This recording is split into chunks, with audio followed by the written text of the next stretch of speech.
Assalamualaikum warahmatullahi wabarakatuh. Innal hamdalillah nahmaduhu wa nasta'inuhu wa nastaghfiruh wa na'udzu billahi min shururi anfusina wa sayyiati a'malina. Man yahdihillahu fala mudilla lahu wa man yudlil fala hadiya lahu. Asyhadu an la ilaha illallah wahdahu la syarika lahu wa asyhadu anna Muhammadan abduhu wa rasuluh. Amma ba'd.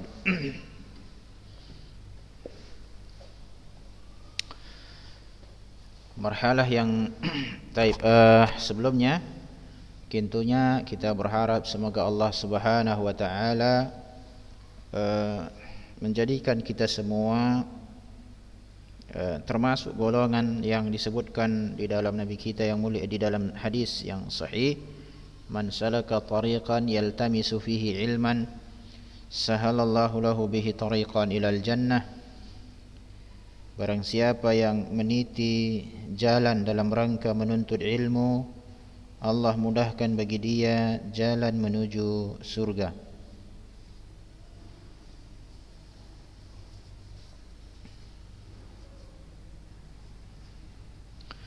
Nah, pertama seharusnya ini semalam hari Rabu, tetapi karena ada sedikit kendala, maka Ustadz rekaman pada hari ini dan insyaallah talibat menyaksikannya atau mempelajarinya Ulumul Quran, Al-Muqaddimat Al-Asasiyah fi Ulumil Quran melalui rekaman seperti ini ya. Kedepannya insyaallah ini Ustadz akan berusaha untuk tepat waktu, baik dia Zoom atau seandainya pun dia rekaman, tetap dikirim ke grup itu di jamnya dan di harinya insyaallah. Di sini kita juga sebagai seorang muslim yang kitab suci yang beriman kepada Alkitab dan kitab suci kita Al-Quran dan petunjuk hidup bagi setiap muslim, layak bagi kita dan seharusnya kita mempelajari proses pengumpulan Al-Quran sehingga saat ini walhamdulillah atas nikmat Allah kita bisa memilikinya, menghafalnya dengan lebih mudah karena telah dibukukan. Bagaimana sih dahulu Al-Quran ini dijaga sehingga Al-Quran ini tidak hilang atau Al-Quran ini tidak disusupi hal-hal yang tidak ada kaitannya dengan apa? Dengan Al-Quran. Bagaimana ini? Bagaimana prosesnya? Pekan yang lalu kita telah membicarakan proses pertama itu adalah pada zaman Nabi sallallahu alaihi wasallam ya, melalui penulisan Al-Kitabah ya. Yang kedua adalah dengan cara dihafal ya. Banyak sahabat itu menghafal Al-Quran ya, para sahabat itu adalah penghafal Al-Quran. Nah, itu di zaman Rasulullah sallallahu alaihi wasallam. Kemudian ini di hasil hadal mabahas, hasil pembahasan ini, anna jam'al Qur'ani ala ahdin nabawi, bahwasanya pengumpulan Al-Qur'an pada masa kenabian kana bihadaini tariqaini, dengan dua metode. Jam'ihi fi as-sudur, yang pertama dikumpulkan itu di dada-dada kaum muslimin, artinya adalah dalam bentuk hafalan. Yang kedua wa kitabatihi fis sutur, wa kitabatihi fi as-sutur, yakni penulisan Al-Quran itu dalam bentuk yakni di tulisan ya, lembaran-lembaran ya. Wa kanu yaktubunahu fi ma tahayya lahumul kitabah fihi, dahulu para sahabat itu mencatatkan Al-Quran ini di dalam apa yang mudah bagi mereka menulis di dalamnya, berupa apa? Al-julud ya kan, kulit hewan, jari dan nakhli, pelepah kurma dan selainnya ya. walam yakun jam'uhum lahu maktuban ala sifatil kitabil wahid, dan keadaan penulisan pengumpulan Al-Quran ya belum tertulis di atas sifat penulisan yang satu. Tujma'u awraquhu, yang dikumpulkan lembaran-lembaran kertasnya, ila ba'dihha, satu sama lain ya. Alasannya kenapa enggak bisa seperti itu? Li ta'adzuri dzalika yauma idzin, karena ada alasan yang tidak mungkin pada waktu itu, mungkin teknologi kertasnya bagaimana kan gitu ya, masih susah. Artinya adalah ada yang ditulis di ada yang tulis di kulit hewan, ada yang tulis di sini kan gitu ya. Tidak dalam satu kesatuan seperti sebagaimana sebuah buku. Buku kan satu kesatuan, atau sebagaimana yang sekarang ini dalam sebuah mushaf yang mulai dari Al-Fatihah sampai An-Nas ya, ada kita temukan di langsung. Tapi pada masa Nabi memang sudah penulisan, tetapi kalau tulisan itu mungkin surat ini di kulit binatang ditulis, surat ini ada di yang di pelepah kurma kan gitu ya. Lalu itulah nanti di zaman sahabat dikumpulkan semua catatan-catatan ayat itu, tulisan-tulisan dikumpulkan ya, semuanya dikumpulkan ya, sebagaimana yang akan kita lihat di sini. Oke. Nah, ini yang pada masa Nabi alaihi salatu wasalam. Taib. Fase kedua penulisan Al-Quran itu di masa Abu Bakar As-Siddiq. Ini fase kedua ya. Jadi harus kita petakan fase pertama pada zaman Nabi, caranya ada dua. Pertama dengan cara hafalan, yang kedua dituliskan di apa-apa yang mudah bagi mereka menulisnya, baik dia di kulit ataupun di yakni pelepah-pelepah kurma dan lain, atau di batu dan lain sebagainya. Oke, setelah Rasulullah wafat sallallahu alaihi wa ala alihi wasallam, maka muncul di fase kedua pengumpulan Al-Quran itu di zaman khalifah yang pertama Abu Bakar As-Siddiq radhiyallahu taala anhu. Bagaimana kisah pengumpulan Al-Quran di masa As-Siddiq ini? Kita lihat ceritanya. Wa hadhihi yubayyinuha akhbarun nasi biha katibul wahyi. Proses pengumpulan Al-Quran ini ya dijelaskan melalui berita manusia ya. Katibul wahyi al-amin, di mana yakni yang mengabarkannya itu akhbarun nasi biha, yang paling mengetahui manusia yang paling mengetahui berita tentang proses pengumpulan Abu Bakar ini, yaitu penulis wahyu Zaid bin Sabit. Penulis wahyu Zaid bin Sabit artinya adalah proses penulisan Al-Quran, di proses pengumpulan Al-Quran di masa Abu Bakar As-Siddiq diberitakan oleh orang yang paling mengetahui tentang peristiwa tersebut. Siapakah dia? Itulah Zaid ibnu Sabit, di mana Zaid ibnu Sabit salah satu penulis wahyu. Di atas ada disebutkan sahabat yang menjadi penulis wahyu ya. Ini wa min a'yani kuttabil wahyi, di antara individu-individu penulis wahyu Rasulullah SAW, Ali bin Abi Thalib, Zaid bin Sabit, ini yang kisahnya akan kita bawakan nanti, Ubay bin Ka'ab, Muawiyah bin Abi Sufyan. Jadi ingat ya, siapakah penulis wahyu? Ada 4. Ali bin Abi Thalib, Zaid bin Sabit, Ubay bin Ka'ab, dan siapa? Muawiyah bin Abi Sufyan. Yang di kemudian hari Ali bin Abi Thalib menjadi khalifah, begitu juga Muawiyah menjadi khalifah Bani Umayyah yang pertama ya. Taib. Ingat ya, Ali bin Abi Thalib, Zaid bin Sabit, Ubay bin Ka'ab, dan Muawiyah bin Abi Sufyan radhiyallahu anhum. Ini adalah penulis wahyu Nabi alaihi salatu wasalam. Kita lihat cerita kisahnya Zaid bin Sabit, menceritakan kepada kita bagaimana proses pengumpulan Al-Quran di masa Khalifah Abu Bakar As-Siddiq radhiyallahu taala anhu. Qala radhiyallahu anhu, arsala ilayya Abu Bakrin maqtala ahli al-Yamamah.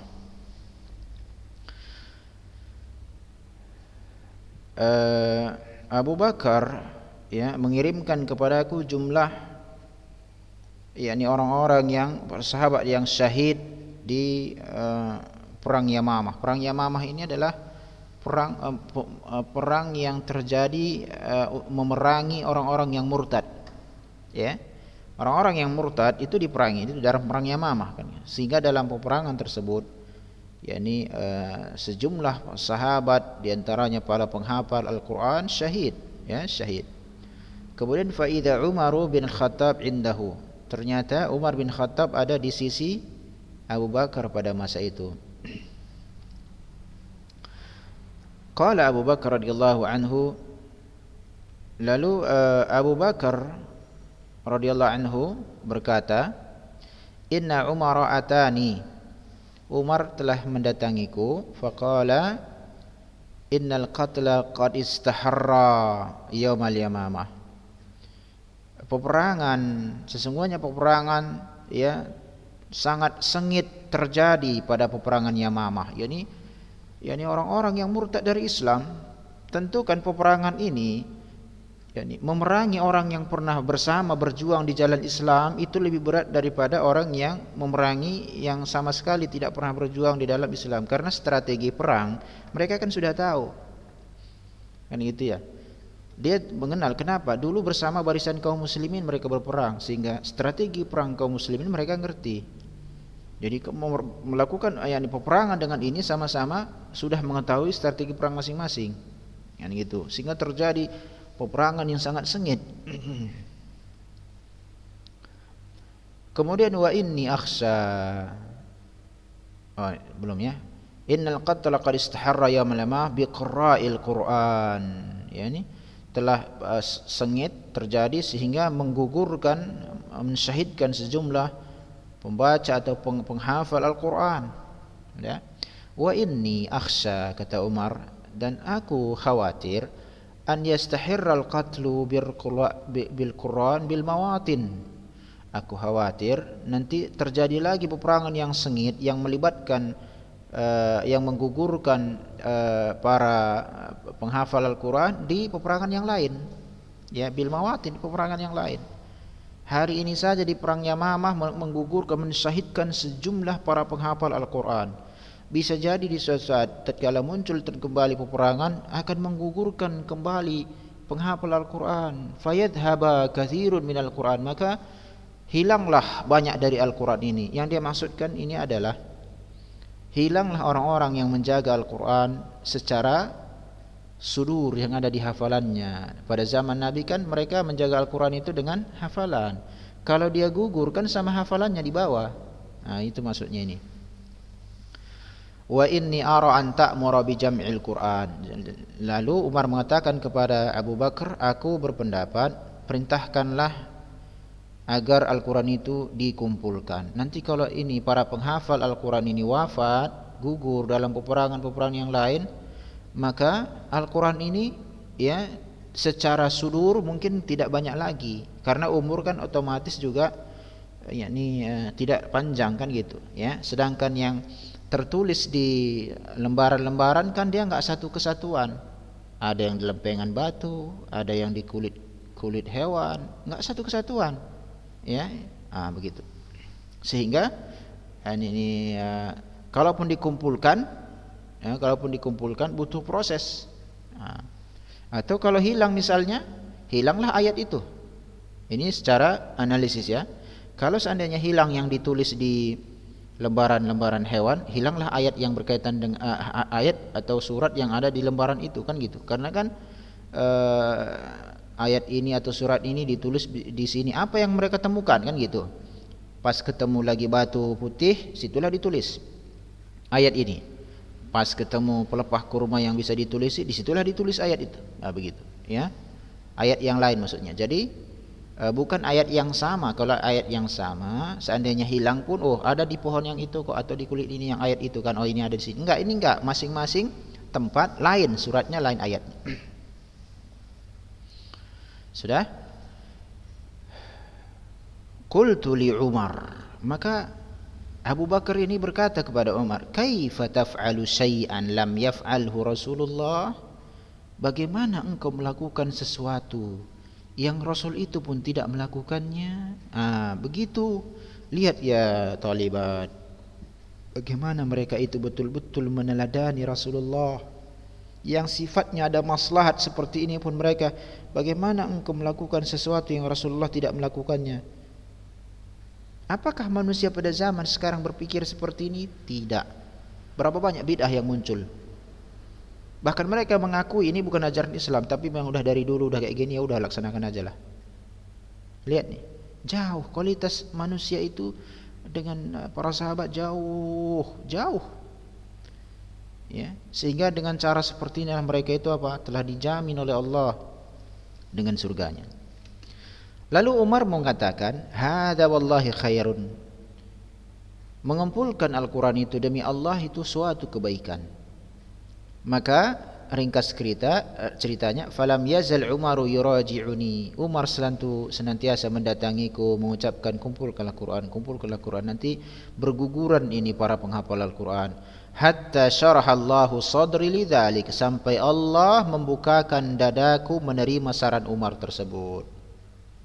Udah, berarti sampai sini Abu Bakar dan Umar udah sepakat. Baik. Bagaimana caranya? Ini kisah berikutnya. Wa ra'aitu fi dzalika alladhi ra'a Umar, yakni aku melihat apa yang dilihat Umar. Artinya mereka sudah sepakat di sini. Lalu Zaid bercerita. Berkata Abu Bakar kepada Zaid kan begini, "Innaka rajulun syabun." Engkau adalah seorang laki-laki yang pemuda. Perlu dicatat aku, pemuda itu adalah batas umurnya sampai 40. Itu namanya pemuda. Ya, pemuda. Ya, kalau dia udah masuk 41 sudah mulai masa tua. Ya, kalau dia antara rentang itu namanya pemuda. Pemuda bukan berarti yang muda belum menikah, enggak, itu kan istilah orang Indonesia, ya. Pemuda syabun itu yang umurnya sampai 40. Apalagi aqil, engkau adalah orang yang berakal juga. Ya. La nattahimuk, kami juga tidak menuduh agamamu bahwasanya engkau begini begitu. Engkau orang yang terpercaya, kredibilitas ada pada dirimu, kan gitu. Itu saja enggak, disebutkan lagi alasan yang lain. Wa qad kunta taktubul wahya li Rasulillah, dan engkau telah menulis wahyu untuk Rasulullah. Sebutkan semua apa yang ada di Zaid ini. Ini adalah kriteria karyawan. Ini makanya dalam menentukan suatu posisi pekerjaan memang orang yang tepat. Sebagaimana Abu Bakar ini tatkala diperintahkan Zaid sebagai pengumpul Al-Quran, disebutkan dia kriteria ini ada semua padamu. Engkau rajul, pemuda, berakal, kami tidak menuduh agamamu, dan dahulu engkau adalah penulis wahyu. Kan gitu. Maka setelah disebutkan semua apa kelebihan Zaid dari sahabat yang lain, datang perintah, tatabba'il Qur'ana fajma'hu. Cari tahu itu Al-Quran ada di mana, lalu kumpulkan. Fa wallahi, lalu Abu Bakar mengatakan, demi Allah, lau kallafuni, kalau itu saudara-saudara itu, teman-teman itu membebaniku naqla jabal, memindahkan satu bukit, minal jibal, dari bukit-bukit yang ada di kota Madinah ini, maka na asqal alayya, tidaklah lebih berat yang aku rasakan, mimma amarani bihi, dari apa yang aku perintahkan saat ini berupa mengumpulkan Al-Quran. Mengumpulkan Al-Quran ini berat sekali bagiku ini. Kalau saya diperintahkan mindahkan gunung, mungkin tidaklah lebih berat daripada mengumpulkan Al-Quran. Kenapa? Karena mengumpulkan Al-Quran berkaitan dengan agama. Ini nanti masalah surga dan an-nar.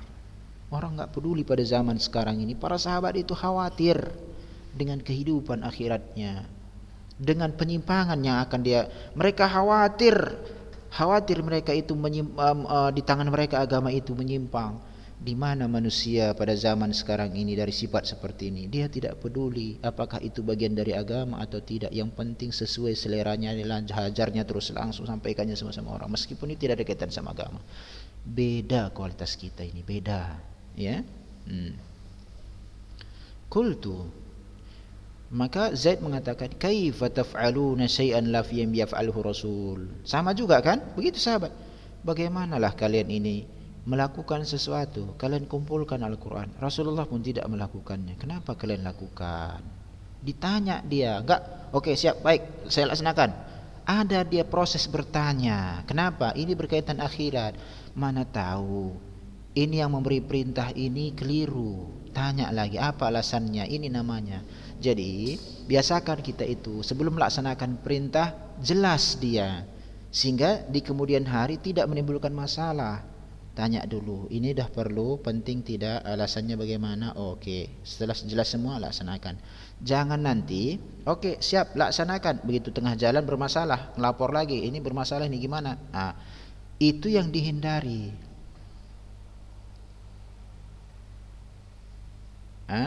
Permasalahan karena ketidakjelasan pekerjaan, tapi kalau muncul permasalahan karena ada gangguan, itu cerita lain. Maka Abu Bakar mengatakan, huwa wallahi khair, mengumpulkan Al-Quran ini demi Allah perkara yang sangat baik. Falam yazal Abu Bakar yuraji'uni. Nah sama juga sih, ya, senantiasa Abu Bakar itu mendatangiku, mengulang-ulang ini, kumpulkanlah Al-Quran, engkau carilah di mana ditulis Al-Quran, kumpulkan. Hatta syarahallahu sadri, sampai Allah pun melapangkan dadaku menerima masukan dari Abu Bakar. Kata Zaid ini kan, lilladzi syaraha lahu sadra Abi Bakar, ya, sama dengan apa yang mensyarahkan, membuat melegakan, ya, melapangkan dadanya Abu Bakar dan Umar radhiyallahu anhuma. Jadi sepakatlah udah 3 orang sahabat besar ini. Ide Umar ditawarkan kepada pemimpin Abu Bakar, lalu Abu Bakar mencari siapa orang yang paling tepat mengeksekusi ini. Begitu dia proses. Jadi ide ada, masukan kepada pemimpin kita, begini-begini bagaimana menurut antum, gitu. Nah, lalu pemimpin nanti dia lihat, kemudian dia pilih siapa mengeksekusinya. Kalau tidak Umar sendiri dibuat kan bisa, ya udahlah pas kayak ini, udah antum sajalah yang melaksanakannya. Enggak, pemimpin itu juga, ya, setelah dia melihat ide itu bagus, tahap selanjutnya yang harus dilakukan apa? Dia harus lihat siapa yang paling cocok untuk eksekusi tugas ini. Begitu nakku, ya. Kemudian fatattaba'tu al-Qur'ana, aku pun mencari-cari, meneliti Al-Qur'an itu. Ajma'uhu, aku kumpulkan dia dari al-usbi. Al-usubi, apa itu usub ini? Jam'u asib, jaridatun nakhli. Jaridah, pelepah-pelepah batang korma, ya. Wal likhaf, apa itu likhaf? Batu putih yang licin atau yang halus, batu berwarna putih yang halus, ya. Apalagi ternyata berarti ditulis di situ kan, gitu ya, di pelepah-pelepah kurma, di batu-batu, dan juga wasuduri rijal, dari hafalan-hafalan para sahabat sebelum mereka ini misalnya ditakdirkan syahid di medan peperangan, ya. Nah, diambil ini, dicocokkan kepada mereka, benarkah ini ayatnya dan lain sebagainya. Hatta wajadtu, nanti kita jelaskan kenapa enggak Zaid bin Sabit sendirian yang menuliskannya atau melaporkan kepada Abu Bakar. Bukankah Zaid bin Sabit juga penghafal Al-Quran? Kita lihat nanti kenapa tidak seperti itu. Hatta wajadtu akhir surat Taubah, lihat, sampai aku temukan akhir surat Taubah itu berada di tangan Abi Khuzaimah Al-Ansari, lam ajidha ma'a ahadin ghairihi, dan aku tidak mendapatkan selainnya, ya, bersama mendapatkan surat Taubat tersebut bersama orang lain selain Abu Khuzaimah Al-Ansari. Yang dia maksudkan ini begini, yang berupa tulisan, maksudnya yang berupa tulisan, akhir surat Taubah ini ada di tangan Abi Khuzaimah Al-Ansari, di mana aku tidak mendapatkan tulisan itu di sahabat yang lain, cuma Abu Khuzaimah ini yang menulisnya. Kalau tidak, Zaid bin Sabit pun sudah hafalnya Al-Quran itu, surat akhir surat Taubah itu pun ada di hafalan dia. Tetapi yang dia maksudkan, yang dalam bentuk tulisan itu, akhir surat At-Taubah itu hanya berada di tangan Abi Khuzaimah Al-Ansari dari sejumlah atau ratusan atau ribuan sahabat yang hidup pada waktu itu.